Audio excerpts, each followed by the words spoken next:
ꯀꯧꯕ꯭ꯔꯨꯅ ꯍꯥꯏꯔꯛꯏ ꯑꯋꯥ ꯂꯩꯕꯥꯛꯀꯤ ꯃꯊꯛꯇ ꯄꯥꯂꯦꯝ ꯅꯃꯥꯒꯤ ꯐꯤꯖꯤꯗꯒꯤ ꯃꯨꯟꯈ꯭ꯔꯕ ꯃꯆꯥ ꯀꯌꯥꯒꯤ ꯊꯋꯥꯏ ꯀꯜꯂꯨꯔꯨ ꯏꯔꯝꯗꯝ ꯑꯁꯤꯗ ꯂꯩꯔꯤꯕ ꯆꯤꯡꯃꯤ ꯇꯝꯃꯤ ꯄꯨꯝꯅꯃꯛ ꯏꯄꯥꯔꯤ ꯏꯃꯣꯝꯆꯥ ꯂꯩꯃꯤꯌꯥꯏ ꯈꯨꯟꯗ ꯑꯍꯥꯟꯕ ꯈꯨꯟꯗꯥꯕ ꯑꯍꯜꯒꯤ ꯃꯇꯝ ꯑꯣꯏꯔꯕ ꯀꯧꯕ꯭ꯔꯨ ꯑꯩꯍꯥꯛꯅ ꯅꯈꯣꯏꯅ ꯑꯃꯠꯇ ꯑꯣꯏꯅ ꯄꯨꯟꯁꯤꯜꯂꯛꯄ ꯑꯗꯨ ꯊꯣꯡ ꯃꯥꯟꯅꯅ ꯂꯩꯔꯛꯄ ꯑꯗꯨ ꯉꯥꯏꯔꯤ ꯑꯁꯨꯝꯅ ꯆꯤꯡꯎ ꯂꯩꯌꯥꯝ ꯑꯗꯨ ꯈꯨꯟꯗꯤꯟꯅꯔꯤꯉꯩꯗ ꯂꯥꯏꯔꯦꯝꯕꯤ ꯇꯔꯦꯠ ꯑꯃꯁꯨ ꯃꯈꯣꯏꯒꯤ ꯃꯅꯥꯛꯇ ꯊꯨꯡꯂꯔꯤ ꯃꯈꯣꯏꯁꯤꯡ ꯑꯗꯨꯗꯤ ꯍꯩꯄꯣꯞ ꯂꯩꯃ ꯃꯣꯡꯁꯥꯡꯕꯤ ꯂꯥꯂꯟꯄꯨꯡ ꯂꯩꯃ ꯍꯦꯟꯊꯣꯏꯕꯤ ꯅꯣꯡꯃꯩꯕꯨꯡ ꯂꯩꯃ ꯏꯃꯣꯏꯅꯨ ꯁꯤꯡꯉꯥ ꯂꯩꯃ ꯂꯥꯜꯍꯩꯕꯤ ꯄꯤꯁꯨꯝ ꯂꯩꯃ ꯁꯥꯐꯕꯤ ꯂꯥꯡꯖꯤꯡ ꯂꯩꯃ ꯄꯤꯌꯥꯏꯅꯨ ꯂꯤꯋꯥ ꯂꯩꯃ ꯇꯦꯡꯀꯣꯜ ꯆꯥꯏꯕꯤ ꯊꯧꯅꯥ ꯐꯕꯤ ꯂꯥꯏꯔꯦꯝꯕꯤ ꯇꯔꯦꯠ ꯑꯁꯤ ꯃꯩꯇꯩ ꯂꯩꯕꯥꯛ ꯑꯁꯤꯗ ꯂꯥꯟꯒꯤ ꯃꯇꯝ ꯂꯥꯛꯄꯗ ꯁꯥꯐꯣꯡꯉꯛꯏ ꯁꯤꯡꯉꯥ ꯂꯩꯃ ꯂꯥꯜꯍꯩꯕꯤ ꯏꯃꯥ ꯑꯗꯨ ꯂꯩꯌꯥꯝꯁꯤꯡ ꯌꯦꯡꯅ ꯑꯁꯨꯝꯅ ꯍꯥꯏꯔꯛꯏ ꯑꯣ ꯅꯨꯡꯁꯤꯗ ꯄꯣꯏꯔꯩ ꯂꯝꯗꯝ ꯂꯝꯅꯨꯡꯁꯤ ꯈꯨꯟꯇꯥꯛ ꯂꯥꯟꯁꯤꯔꯕꯀꯨ ꯄꯥꯇ ꯁꯥꯠꯄꯤ ꯊꯔꯣ ꯊꯝꯕꯥꯜꯁꯨ ꯍꯤꯛꯊꯈ꯭ꯔꯤ ꯂꯣꯏꯕꯤ ꯑꯩꯒꯤ ꯁꯤꯡꯉꯥꯁꯤꯡ ꯁꯅꯥ ꯑꯩꯒꯤ ꯁꯉꯥꯏ ꯁꯥꯕꯗꯤ ꯌꯦꯛꯅꯕ ꯑꯋꯥꯁꯤꯡꯅ ꯂꯥꯡꯒꯣꯏꯆꯟ ꯂꯥꯏꯔꯦꯝꯃ ꯑꯩꯒꯤ ꯊꯧꯗꯣꯅꯨꯡ ꯑꯗꯨ ꯑꯇꯦꯛ ꯑꯈꯥꯏ ꯊꯣꯛꯍꯜꯂꯤ ꯁꯤꯡꯉꯥ ꯑꯩꯒꯤ ꯁꯤꯡ ꯃꯇꯝꯒꯤ ꯌꯥꯋꯟꯗ ꯄꯨꯈꯤꯒꯗ꯭ꯔꯥ ꯈꯟꯕꯗ ꯋꯥꯗꯕ ꯉꯝꯗꯦ ꯄꯤꯁꯨꯝ ꯂꯩꯃ ꯁꯥꯐꯕꯤꯅ ꯍꯥꯏꯔꯛꯏ ꯄꯤꯁꯨꯝ ꯂꯥꯏꯔꯦꯝꯕꯤ ꯑꯩꯒꯤ ꯏꯁꯥꯏꯀꯨꯜ ꯀꯣꯔꯧ ꯅꯣꯡꯖꯥ ꯈꯨꯗꯤꯡꯒꯤ ꯏꯄꯟꯒꯤ ꯍꯤꯗꯦꯟ ꯃꯇꯥ ꯐꯕ ꯅꯝꯕꯨꯜ ꯇꯨꯔꯦꯜ ꯃꯄꯥꯜꯗ ꯏꯟ ꯁꯣꯟꯖꯕꯁꯨ ꯏꯟ ꯁꯣꯟꯕ ꯉꯝꯗ꯭ꯔꯤ ꯄꯨꯛꯆꯦꯜ ꯐꯕꯤ ꯅꯝꯕꯨꯜ ꯃꯥꯒꯤ ꯏꯆꯦꯜꯁꯤ ꯏꯒꯤ ꯏꯈꯣꯡ ꯆꯦꯜꯂꯛꯂꯤ ꯂꯥꯏꯔꯦꯝꯕꯤ ꯇꯔꯦꯠ ꯑꯗꯨꯅ ꯃꯥꯒꯤ ꯑꯣꯏꯕ ꯅꯤꯡꯉꯝꯗ꯭ꯔꯕ ꯄꯦꯟꯗꯕꯁꯤꯡ ꯑꯗꯨ ꯃꯊꯪ ꯃꯅꯥꯎ ꯅꯥꯏꯅ ꯃꯩꯇꯩ ꯉꯥꯛꯄ ꯂꯥꯏꯁꯤꯡ ꯑꯗꯨꯗ ꯋꯥꯀꯠꯂꯤ ꯂꯥꯏꯔꯦꯝꯕꯤꯁꯤꯡ ꯑꯗꯨ ꯂꯦꯞꯄ ꯂꯩꯇꯅ ꯃꯤꯠꯀꯤ ꯄꯤ ꯁꯤꯟꯊꯔꯤ ꯂꯩꯌꯥꯝꯁꯤꯡ ꯑꯗꯨꯒꯤ ꯃꯔꯛꯇ ꯂꯥꯏꯔꯦꯝꯕꯤꯁꯤꯡ ꯑꯗꯨꯒꯤ ꯇꯦꯡꯊꯥꯈꯣꯜ ꯑꯗꯨ ꯇꯥꯕ ꯉꯝꯗ꯭ꯔꯗꯨꯅ ꯑꯋꯥꯡ ꯀꯧꯕ꯭ꯔꯨ ꯑꯁꯨꯞꯄꯅ ꯊꯦꯝꯖꯤꯜꯂꯤ ꯂꯥꯏꯔꯦꯝꯕꯤ ꯁꯥ ꯄꯦꯟꯗꯕ ꯅꯤꯡꯉꯝꯗꯕ ꯇꯧꯔꯒꯅꯨ ꯃꯇꯝꯒꯤ ꯏꯆꯦꯜꯁꯨ ꯄꯨꯝꯅꯃꯛ ꯑꯃꯨꯛꯁꯨ ꯇꯞꯅ ꯇꯞꯅ ꯍꯣꯡꯉꯛꯂꯒꯅꯤ ꯑꯩꯈꯣꯏꯁꯨ ꯉꯥꯏꯔꯤ ꯅꯣꯡꯃ ꯅꯠꯇ꯭ꯔꯒ ꯅꯣꯡꯃꯗꯤ ꯁꯣꯏꯗꯅ ꯆꯤꯡꯃꯤ ꯇꯝꯃꯤ ꯊꯣꯡ ꯃꯥꯟꯅꯕ ꯑꯗꯨ ꯏꯕꯨꯙꯧ ꯋꯥꯡꯕ꯭ꯔꯦꯜꯅ ꯍꯥꯏꯔꯛꯏ ꯃꯄꯥꯟ ꯄꯟꯊꯧ ꯁꯣꯏ ꯃꯌꯥꯏ ꯂꯥꯡꯊꯥꯕꯤꯒꯤ ꯃꯄꯥꯔꯤ ꯃꯦꯟꯗꯦ ꯅꯤꯡꯊꯧ ꯄꯥꯟꯖꯨꯝꯕ ꯃꯔꯝ ꯆꯤꯡꯗꯥꯏ ꯆꯤꯡꯗ ꯍꯧꯕ ꯆꯪꯕꯤ ꯂꯥꯗꯤ ꯂꯥꯗ ꯍꯩꯔꯥꯡ ꯂꯩꯔꯥꯡ ꯍꯥꯞꯇꯨꯅ ꯀꯨꯝꯁꯤ ꯀꯨꯝꯖꯥ ꯑꯁꯤꯗꯤ ꯎꯃꯪ ꯂꯥꯏꯕꯨꯡ ꯑꯃꯠꯇꯗ ꯍꯩꯔꯥꯡ ꯂꯩꯔꯥꯡ ꯀꯥꯔꯛꯇ꯭ꯔꯤ ꯀꯨꯝꯁꯤꯗꯤ ꯄꯦꯅꯥ ꯃꯈꯣꯜ ꯇꯥꯈꯤꯗ꯭ꯔꯤ ꯍꯔꯥꯎ ꯁꯩꯁꯛ ꯇꯝꯈꯤꯗ꯭ꯔꯤ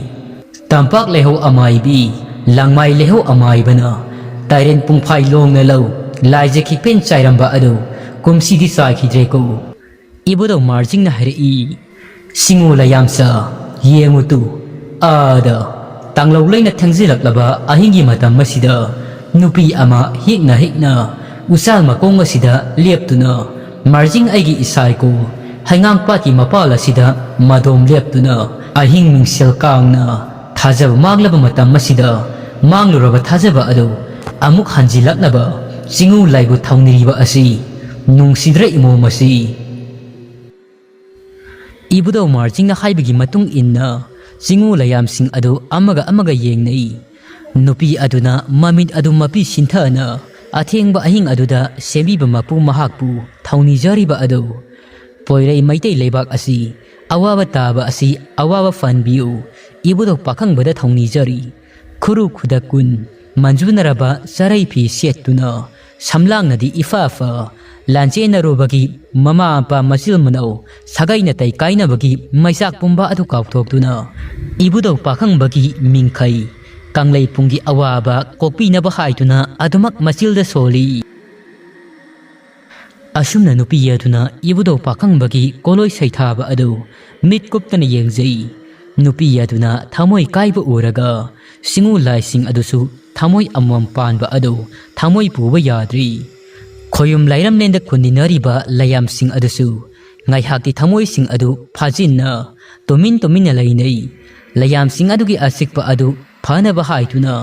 ꯏꯕꯨꯙꯧ ꯃꯥꯔꯖꯤꯡꯅ ꯍꯥꯏꯔꯛꯏ ꯃꯉꯥꯡ ꯅꯤꯡꯊꯧꯖ ꯁꯂꯥꯏꯅ ꯈꯨꯟꯗꯥꯕ ꯈꯨꯔꯥꯏ ꯋꯥꯡꯈꯩ ꯈ꯭ꯋꯥꯏ ꯌꯥꯏꯁ꯭ꯀꯨꯜ ꯑꯉꯣꯝ ꯃꯈꯩꯅ ꯍꯩꯉꯥꯡ ꯄꯣꯟꯊꯥ ꯄꯨꯟꯁꯤꯟꯕ ꯃꯇꯝ ꯑꯣꯏꯔꯤ ꯌꯦꯛꯅꯕꯒꯤ ꯃꯈꯨꯠꯇꯒꯤ ꯅꯃꯥ ꯂꯩꯕꯥꯛ ꯅꯨꯡꯁꯤꯕ ꯃꯆꯥ ꯀꯌꯥ ꯑꯃꯁꯨ ꯊꯣꯔꯛꯎ ꯑꯍꯤꯡ ꯇꯥꯡꯂꯧꯂꯩꯅ ꯊꯦꯡꯖꯤꯜꯂꯛꯂꯕ ꯃꯇꯝ ꯑꯁꯤꯗ ꯄꯣꯏꯔꯩ ꯃꯩꯇꯩ ꯂꯩꯕꯥꯛꯇꯅ ꯑꯋꯥꯕꯒꯤ ꯃꯁꯛꯅꯤ ꯂꯥꯟꯆꯦꯟꯅꯔꯤꯕ ꯃꯩꯇꯩꯁꯤꯡ ꯑꯗꯨ ꯆꯥꯗꯕꯗꯒꯤ ꯊꯛꯇꯕꯗꯒꯤ ꯆꯥꯔꯝ ꯆꯗꯠꯅꯕꯒꯤ ꯊꯋꯥꯏ ꯃꯆꯥꯗꯨꯕꯨ ꯍꯤꯡꯂꯕꯗꯤ ꯈꯟ ꯆꯥꯅꯤꯡꯉꯥꯏ ꯂꯩꯇ꯭ꯔꯗꯨꯅ ꯑꯐꯪ ꯑꯐꯪ ꯑꯇꯥ ꯑꯇꯥ ꯆꯥꯔꯤ ꯑꯋꯥ ꯂꯥꯟꯃꯤꯁꯤꯡ ꯑꯗꯨꯅ ꯑꯌꯨꯛ ꯅꯨꯡꯊꯤꯜ ꯅꯨꯃꯤꯗꯥꯡ ꯑꯍꯨꯝꯒꯤ ꯈꯦꯠꯅꯕ ꯂꯩꯇꯅ ꯀꯣꯏꯆꯠ ꯆꯠꯂꯤ ꯃꯩꯇꯩ ꯑꯃꯠꯇꯕꯨ ꯐꯪꯂꯕꯗꯤ ꯑꯣꯠꯀꯦ ꯅꯩꯒꯤ ꯕꯣꯡꯀꯥꯌꯨ ꯄꯗ꯭ꯌꯥꯅ ꯂꯥꯟꯐꯥ ꯀꯌꯥꯒ ꯂꯣꯏꯅꯗꯨꯅ ꯑꯋꯥ ꯂꯩꯕꯥꯛꯇ ꯍꯟꯈ꯭ꯔꯕꯁꯨ ꯃꯍꯥꯛꯀꯤ ꯃꯈꯥꯗ ꯂꯩꯕ ꯁꯦꯇꯣꯄ ꯑꯗꯨ ꯃꯩꯇꯩ ꯂꯩꯕꯥꯛ ꯑꯁꯤ ꯌꯦꯡꯁꯤꯟꯅꯕ ꯊꯝꯍꯧꯏ ꯁꯦꯇꯣꯄ ꯑꯃꯗꯤ ꯃꯍꯥꯛꯀꯤ ꯌꯥꯝꯈ꯭ꯔꯕ ꯂꯥꯟꯃꯤ ꯀꯌꯥ ꯑꯗꯨꯅ ꯄꯣꯏꯔꯩ ꯃꯩꯇꯩ ꯂꯩꯕꯥꯛ ꯑꯁꯤ ꯑꯃꯨꯛ ꯅꯩꯍꯠꯂꯤ ꯑꯊꯦꯡꯕ ꯑꯍꯤꯡꯒꯤ ꯃꯇꯝ ꯑꯗꯨꯗ ꯑꯋꯥ ꯂꯥꯟꯃꯤꯁꯤꯡ ꯑꯗꯨ ꯀꯪꯂꯥ ꯎꯇ꯭ꯔꯥ ꯃꯃꯥꯡ ꯑꯗꯨꯗ ꯂꯥꯟꯃꯤ ꯂꯨꯆꯤꯡꯕ ꯁꯦꯇꯣꯄ ꯑꯃꯗꯤ ꯃꯍꯥꯛꯀꯤ ꯂꯥꯟꯃꯤꯁꯤꯡ ꯑꯗꯨ ꯑꯍꯤꯡ ꯃꯤꯡꯁꯦꯜ ꯀꯥꯡꯉꯤ ꯀꯪꯂꯥ ꯃꯅꯨꯡ ꯑꯗꯨꯗ ꯄꯥꯟꯕ ꯅꯤꯡꯊꯧꯁꯤꯡꯒꯤ ꯃꯆꯥꯛ ꯃꯔꯜ ꯄꯨꯝꯕ ꯑꯗꯨ ꯍꯨꯕ ꯂꯥꯛꯂꯒ ꯍꯨꯕ ꯂꯣꯏꯔꯤ ꯍꯥꯏꯗꯨꯅ ꯃꯈꯣꯏꯁꯤꯡ ꯑꯗꯨ ꯉꯥꯏꯍꯥꯛ ꯑꯋꯥ ꯄꯣꯊꯥꯅꯔꯝꯃꯤ ꯑꯋꯥ ꯂꯥꯟꯃꯤ ꯑꯗꯨꯅ ꯍꯥꯏꯔꯛꯏ ꯃꯩꯇꯩ ꯅꯤꯡꯊꯧꯁꯤꯡ ꯑꯁꯤ ꯅꯨꯄꯤ ꯌꯥꯝꯅ ꯂꯣꯟꯕ ꯀꯜꯂꯤꯁꯤꯕꯨ ꯀꯃꯥꯏꯅ ꯇꯧꯔꯤꯕꯖꯥꯠꯅꯣ ꯃꯁꯤꯅ ꯑꯩꯈꯣꯏꯗꯗꯤ ꯈꯨꯗꯣꯡꯆꯥꯕ ꯀꯌꯥ ꯐꯪꯏ ꯁꯦꯇꯣꯄꯥꯅ ꯍꯥꯏꯔꯛꯏ ꯅꯨꯄꯤ ꯂꯣꯟꯕ ꯍꯥꯏꯕꯁꯤ ꯃꯩꯇꯩ ꯅꯤꯡꯊꯧꯒꯤ ꯋꯥꯐꯝ ꯉꯥꯛꯇ ꯅꯠꯇꯦ ꯃꯥꯂꯦꯝ ꯑꯁꯤꯗ ꯂꯩꯕ ꯃꯤꯑꯣꯏ ꯑꯌꯥꯝꯕ ꯌꯣꯏꯇꯣꯡ ꯈꯝꯗꯣꯡꯕ ꯂꯩꯕꯥꯛ ꯅꯤꯡꯊꯧ ꯂꯣꯏꯅꯃꯛ ꯅꯨꯄꯤ ꯂꯣꯟꯕꯅꯤ ꯃꯈꯣꯏꯅ ꯂꯣꯜꯂꯤꯕ ꯅꯨꯄꯤꯁꯤꯡ ꯑꯗꯨꯅ ꯄꯣꯛꯂꯛꯄ ꯃꯃꯥ ꯇꯤꯟꯅꯗꯕ ꯃꯆꯥꯁꯤꯡꯒꯤ ꯃꯔꯛꯇ ꯈꯦꯠꯅꯕ ꯀꯌꯥ ꯑꯃꯁꯨ ꯊꯣꯡ ꯃꯥꯟꯅꯔꯛꯇꯕ ꯄꯨꯛꯆꯦꯜ ꯈꯣꯏꯖꯦꯜ ꯇꯤꯟꯅꯔꯛꯇꯕ ꯀꯌꯥ ꯑꯗꯨꯅ ꯑꯋꯥ ꯑꯩꯈꯣꯏꯒꯤꯗꯤ ꯈꯨꯠꯂꯥꯏ ꯑꯣꯏꯅ ꯃꯈꯣꯏꯒꯤ ꯃꯊꯛꯇ ꯁꯤꯖꯤꯟꯅꯔꯛꯀꯗꯕꯅꯤ ꯂꯣꯂꯣ ꯑꯁꯤꯇꯅꯤ 5 ꯂꯣꯟꯒꯤꯔ 10 ꯂꯣꯟꯒꯤꯔ ꯂꯩꯕꯥꯛ ꯀꯥꯡꯈꯣꯡ ꯆꯥꯏꯔꯒ ꯂꯣꯏꯔꯤ ꯃꯈꯣꯏꯅ ꯅꯨꯄꯤ ꯂꯣꯜꯂꯤꯈꯩ ꯑꯩꯈꯣꯏꯒꯤ ꯑꯣꯏꯖꯕꯅꯤ ꯅꯨꯄꯤ ꯂꯣꯟꯕꯅ ꯃꯈꯣꯏꯒꯤ ꯍꯩꯅꯕꯤꯅꯤ ꯃꯈꯣꯏꯅ ꯀꯤꯍꯣꯝ ꯃꯃꯤꯠ ꯄꯥꯜꯂꯤꯉꯩ ꯑꯩꯈꯣꯏꯒꯤꯗꯤ ꯏꯆꯥꯛ ꯏꯔꯟ ꯇꯥꯟꯁꯤꯜꯍꯧꯒꯗꯕꯅꯤ ꯂꯥꯟꯃꯤ ꯑꯃꯅ ꯍꯥꯏꯔꯛꯏ ꯀꯥꯇꯦ ꯅꯨꯄꯥꯁꯤꯡ ꯑꯁꯤ ꯀꯔꯝꯕ ꯃꯃꯤꯠ ꯄꯥꯟꯕ ꯖꯥꯠꯅꯣ ꯑꯃꯗꯒꯤ ꯍꯦꯟꯕ ꯄꯥꯝꯕ ꯇꯨꯡꯒꯤ ꯈꯟꯊꯗꯕꯁꯤꯕꯨ ꯃꯔꯛ ꯑꯗꯨꯗ ꯂꯥꯟꯃꯤ ꯑꯃꯅ ꯃꯁꯤꯒꯤ ꯃꯈꯣꯡ 3 ꯄꯥꯟꯕ ꯁꯥ ꯑꯁꯤ ꯀꯔꯤ ꯁꯥꯕ ꯑꯣꯏꯕ ꯖꯥꯠꯅꯣ ꯑꯉꯝꯕ ꯃꯀꯣꯛꯅꯒ ꯏꯆꯥꯎ ꯆꯥꯎꯔꯗꯅ ꯀꯩꯁꯨ ꯃꯥꯟꯗꯤ ꯅꯣꯡꯁꯥꯁꯨ ꯃꯥꯟꯗꯤ ꯀꯩꯗꯧꯗꯣꯏꯅꯣ ꯁꯤꯕꯨ ꯃꯍꯥꯛꯅ ꯊꯣꯡ ꯁꯪꯕ ꯑꯣꯏꯅ ꯍꯨꯏꯗꯧꯅ ꯇꯧꯔꯤꯕꯁꯤ ꯁꯦꯇꯣꯄꯥꯅ ꯍꯥꯏꯔꯛꯏ ꯃꯥꯡꯅ ꯂꯩꯔꯤꯕꯁꯤ ꯀꯪꯂꯥ ꯎꯇ꯭ꯔꯥ ꯀꯧꯏ ꯁꯥ ꯑꯁꯤ ꯀꯥꯇꯦꯁꯤꯡꯒꯤ ꯂꯥꯏꯅꯤ ꯂꯥꯏꯒꯤ ꯁꯥꯅꯤ ꯂꯩꯁꯥꯅꯤ ꯃꯈꯣꯏꯅ ꯃꯁꯤꯕꯨ ꯀꯪꯂꯥꯁꯥ ꯀꯧꯏ ꯂꯥꯟꯃꯤ ꯑꯗꯨꯅ ꯀꯪꯂꯥꯁꯥ ꯍꯥꯏꯕ ꯁꯦꯇꯣꯄꯥꯅ ꯍꯥꯏꯔꯛꯏ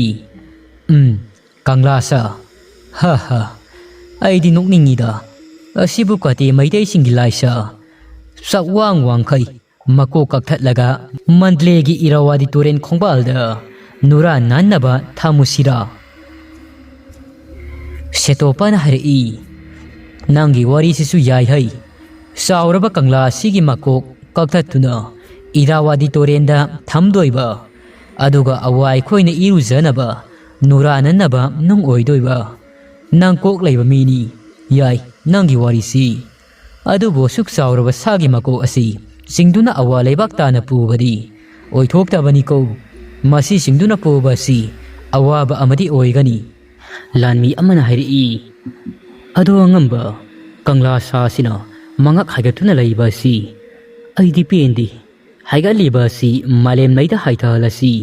ꯃꯁꯣꯡ ꯐꯟꯗꯨꯅ ꯂꯩꯕ ꯀꯪꯂꯥ ꯁꯥ ꯑꯁꯤ ꯑꯋꯥ ꯑꯩꯈꯣꯏꯅ ꯍꯥꯏꯗꯠꯂꯝꯃꯁꯤ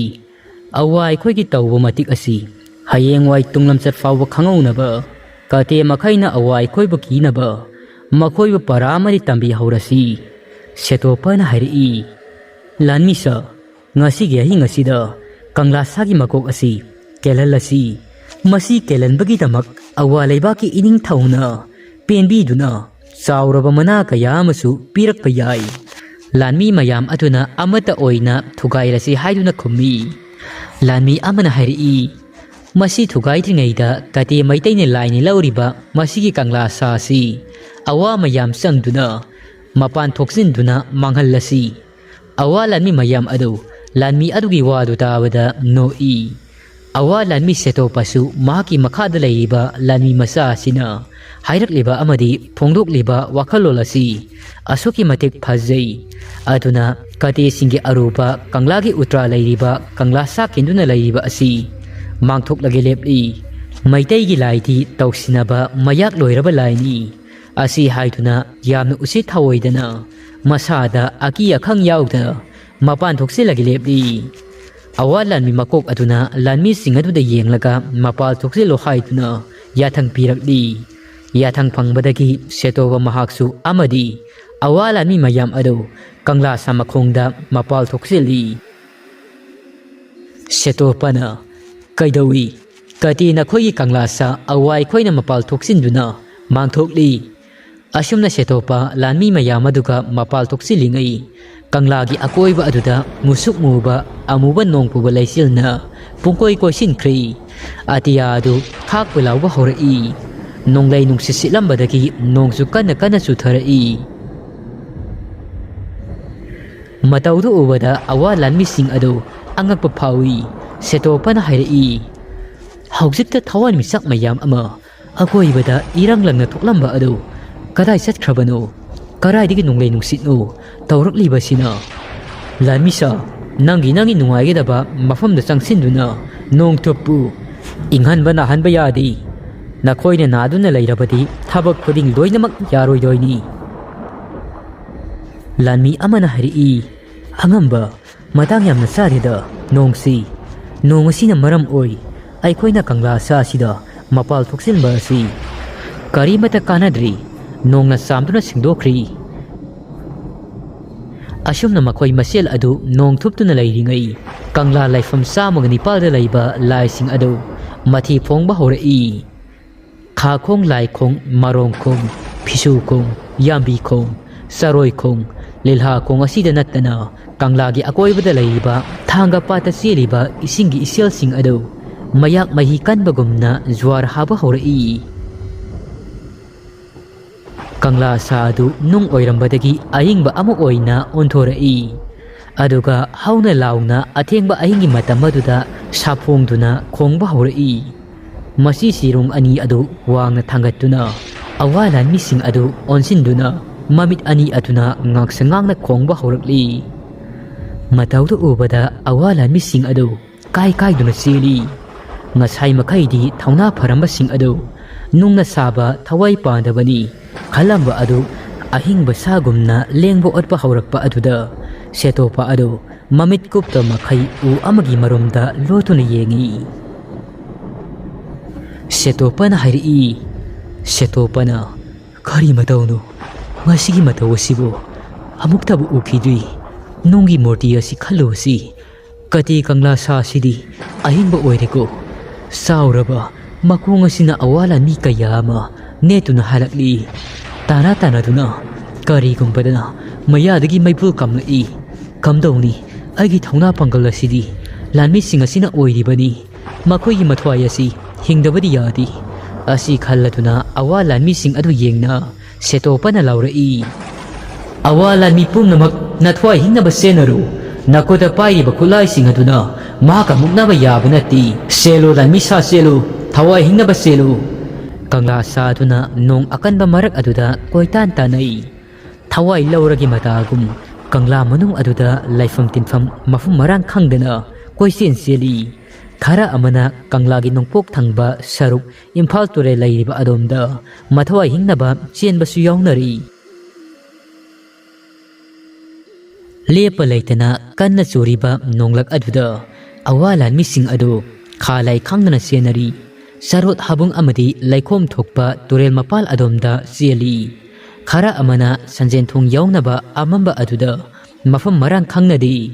khara amadi ising irak naduna Imphal turel gi haurei kha pangamai kaida chenthakri maya kanba haina tanaba yadraba angangum Imphal turel adu masing mason kanglakli khana chau wangpurel gi khulam yaduna leiriba Kanglagi haurei kha pangbada magai adomda kai angauba mapi masa ani adu thorai awalan mising adu kai duna cheli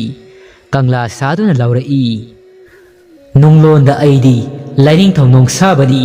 mapantana Kanglasha Kangla utra ngakliba aibu manghange ningbadi taibang nakhoigi natik nati loibi singlon lana lakiba awasa maitai lebak pungakliba Kangla khubambu seliba athoiba Kanglasha ainido waraktaba nangi napana pu laipuna wangna thangatlaga migi haurakpam mapa mapu lai singbu kari mata mamal yauduna hunduna ngangba amang asoi toksenba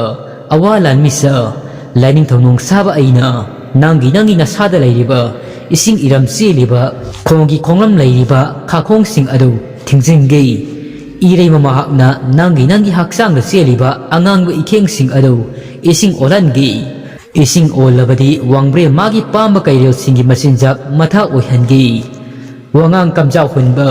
awalan misa ngasigi ahi ngasina loithingai laining dong saba aigi langol langdai oiba Kanglasha iti khangal lagi asumna laining thong sabana langol lauraba Kanglasha aduna asaw khami maihori maki makhong khada mapan thokhiba haki isingna choklan khiba madugi matik saba saitheng adu mapal thokpa yauruba awalan mising adugi samu haksang singda siliba igi ikheng sing adu loinamak tapna ising onduna masa pumba adu I mangduna laimai thakta haithakri seto pasu jingu matik oibagi saibi chaitheng phangduna yaibi thawai mangli seto pagi thawai yaudrba haksang adu malem laya taduna lei seto pana leitraba matungdadi ma ki hek ngamthang oiba yugo na mahut silauri awalan mi khara amadi hingauba adudi Kangladagi thawai namda poduna senthorakli awalan mising aduna chatkraba matung maigai khuding asawba amaga loina tuna koisen cheliba Kanglasha adu maki asaw pomba adu phathakri hanagi matawgumna Kangla utra mamang aduda laklaga nungi murtida amuk hanjinkhri aduga Kanglagi nungsup thangba maigaida mamai adu onjinduna laikri laining thongnong saba adu sathukri laining thong mahakna sathau khibada churamba nongsing adu amuk hangkhri ahing adu asumna haukhri asomdna awali bakda bongkayu padia yengna masa nupi hemaningna hai ipa ibungo lanpha singi marakta namomna khoida jaba kate pakang ama yauri kong matu pagoda numit afaba ama yenglaga nasabu luhongna batawbiyo mi singa sina nasabu liraga fajabadi nga khaktani haitana laknarai bongkayu padiana hairi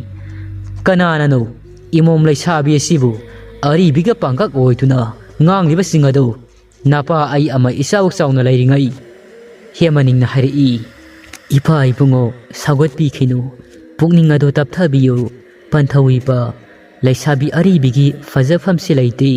aduna haijabani namom aina adu panthau ngarang aina panthogi mafamda khut thinduna takpa kate pakhang adu ningthau masa topna thamba liklai khomba adu aigi oijaba fanglabadi yari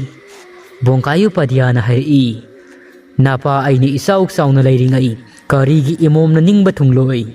hemaningna hairi adu panthau haujingmak ai mahaka unaba pami amukta unahanbiyo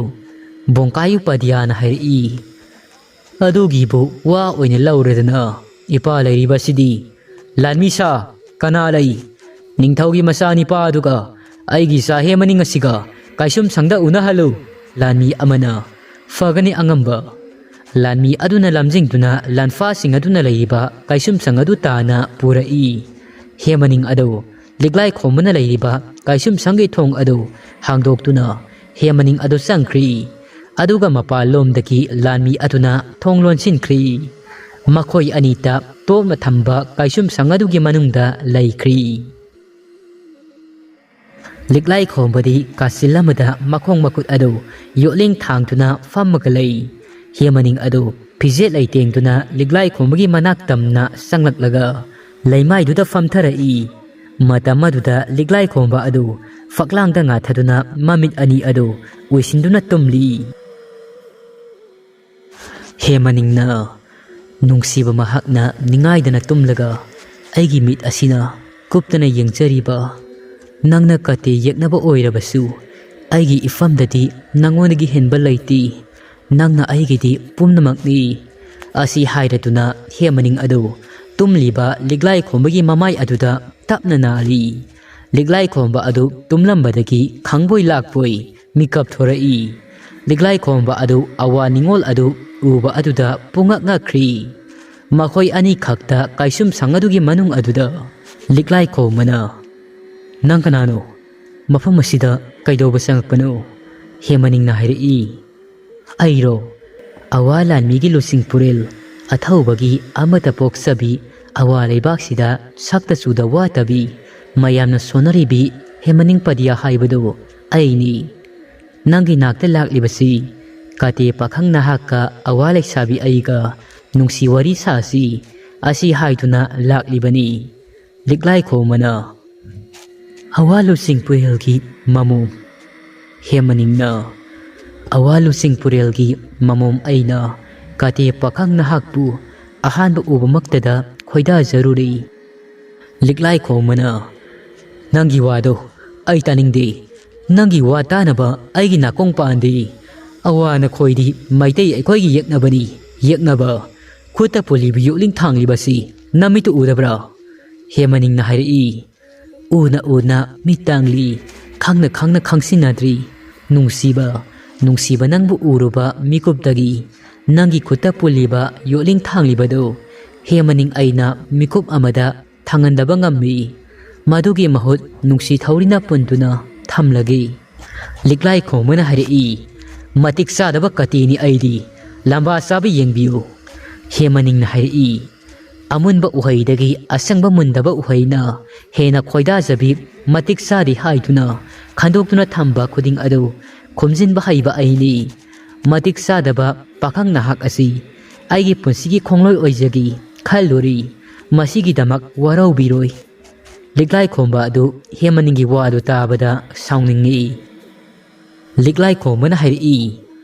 oiroi dabada mangbado wana bani kana dabada mirem haibado nang oigani aidi aigi punsigi khongloi oijagi khanjaba misak ama thamoi nungasida latuna thamkri nangi mafum aigi thamoi de laiti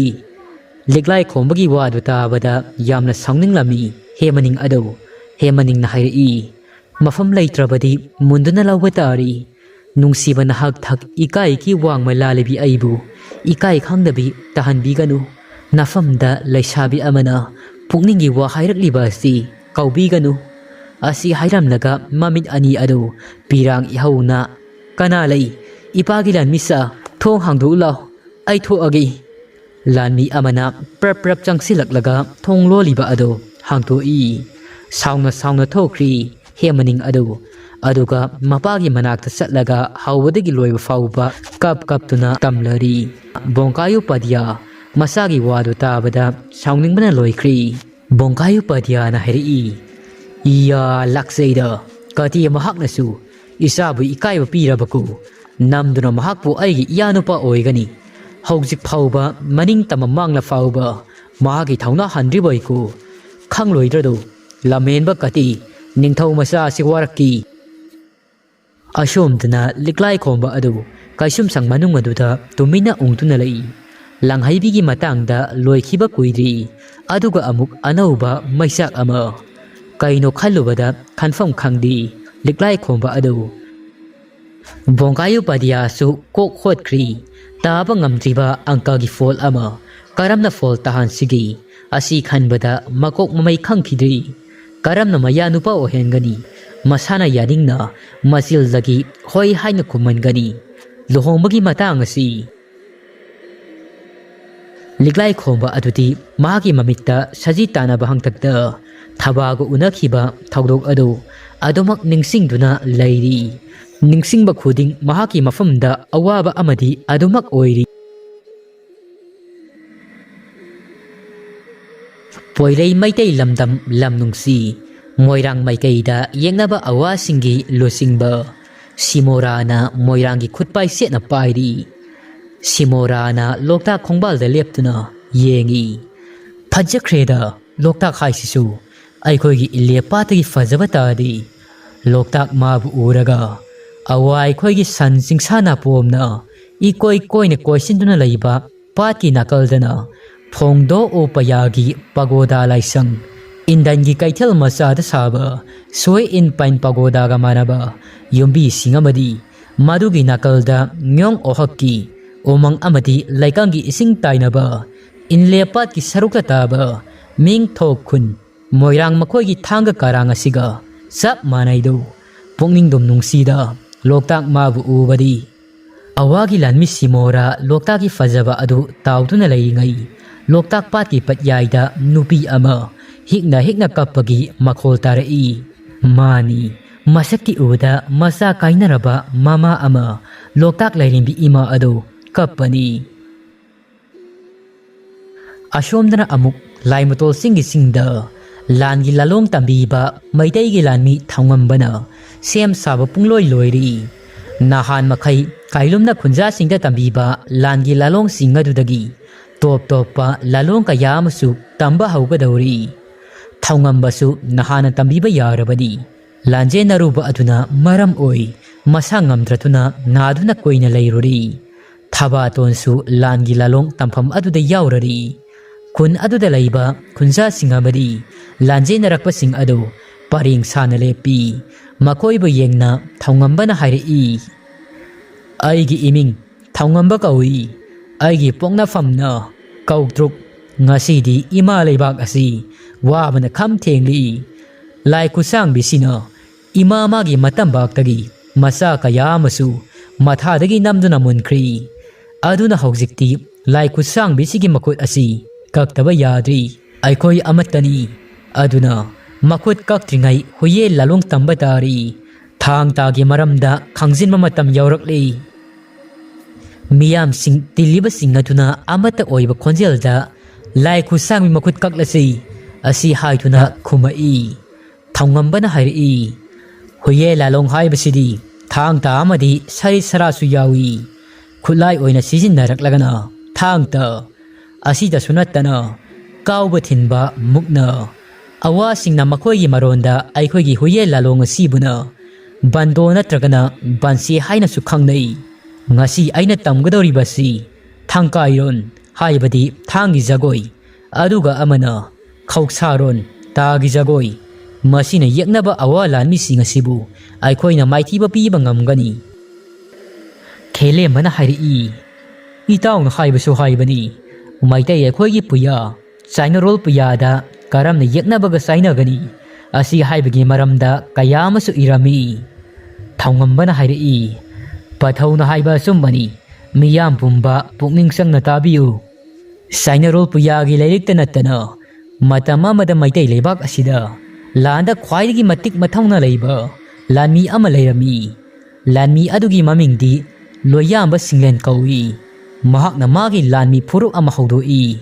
madugi phurup aduna lalup kawi ningthau punsi bahang takta singsep maira haijawroi asida sunattana maidingu ningthau khomagi loinabi leimarenbi lenthoi ngambi landa matik mathauna leibini makhoi masa maidingu sanbi kiyamana kyangda leiba saningtau singi leibak phauba lauksingthi poirei maitei leibakti akalla thawa popi mani ima magi masa oiraga aikhoina thangna hanthaba sumdi khele mana hairi singmi tami khaidena aikhoi amata oina punsinduna ipa ipu singi liklam tunginduna ngasi dagi khutta thangsang pai yeknaba wa singi mangak lukha tharasi khelemba amadi thongamba anina pangba oi mangluraba thongna pumba adu hanjinba dauna phawba haurai lanjenarakba maitai sing adu aduga amuksu masi khulatu laiba khunja sing adusu wakhal loksing hengalai thongambana khunja sing adu yengna asumna hairi ahan bada aikhoigi haksangi phidup lauba haibatai ta paibi matangdana thangi maramda fazana mamutta na khanglaba matamda oigani ta khauksaba matamda nongfan haibadi atiyabu masak khangba amadi laifal hairaga malem laima imabu masak khangba haiduna lei